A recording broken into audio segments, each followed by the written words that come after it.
কলকাতায় ক্লাস করতে যাওয়ার পাশাপাশি বিভিন্ন রকম খাবারও আমাদের এক্সপ্লোর করা হয়ে ওঠে। যেমন সেদিনের সকালটা শুরু হয়েছিল মনের মতো একটা ব্রেকফাস্ট দিয়েই। তারপর লাঞ্চের জন্য আমরা বেছে নিয়েছিলাম ওয়াইফাই রেস্টুরেন্টকে, যেটা হাজরা রোডে। ঢুকেই মেনু কার্ড দেখতে দেখতেই চোখে পড়লো সেখানে বিভিন্ন রকম কম্বো, তাও আবার রিজনেবল প্রাইসে।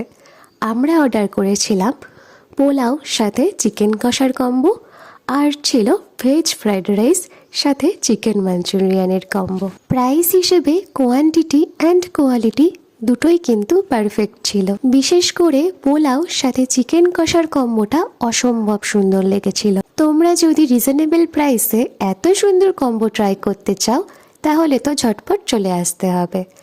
আর এখানকার মেনুটা আমি কমিউনিটি পোস্টে শেয়ার করে দিয়েছি, চাইলে তোমরা সেখানে চেক করে নিতে পারো।